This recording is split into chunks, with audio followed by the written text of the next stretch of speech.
চারদিক নিস্তব্ধ। মাঝে মাঝে দূরে কোথাও কুকুরের ডাক ভেসে আসছে।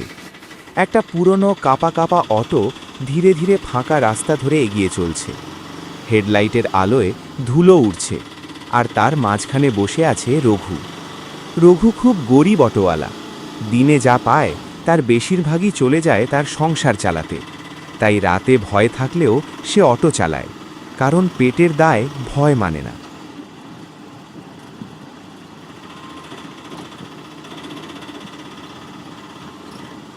একদিন রাতের বেলা রঘু অটো নিয়ে বেরিয়েছে।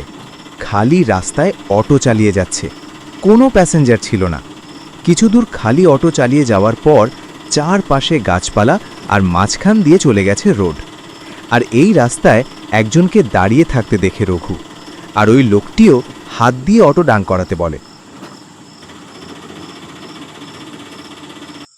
এই অটো যাবেন?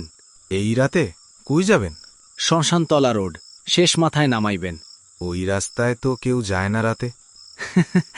ভয় পাবেন না, ডবল ভাড়া দেব।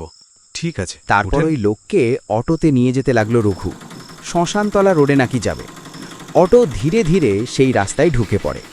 দুপাশে উঁচু উঁচু গাছ, ডালগুলো অন্ধকারে হাতের মতো ঝুলে আছে। কুয়াশা রাস্তার ওপর গড়িয়ে পড়ছে।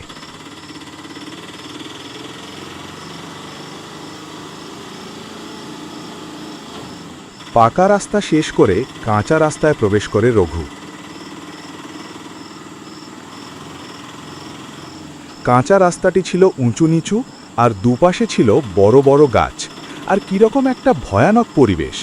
সাথে শিয়ালের ডাক দূর থেকে ভেসে আসছে, আর ঝিঁঝি পোকার শব্দ। তারপর সেই গন্তব্যে পৌঁছানো মাত্রই লোকটি বলে উঠল, এখানে অটো থামান। আর রঘু সাথে সাথে অটো দাঁড় করালো। ভাড়া তো দিছিলাম অনেক আগেই।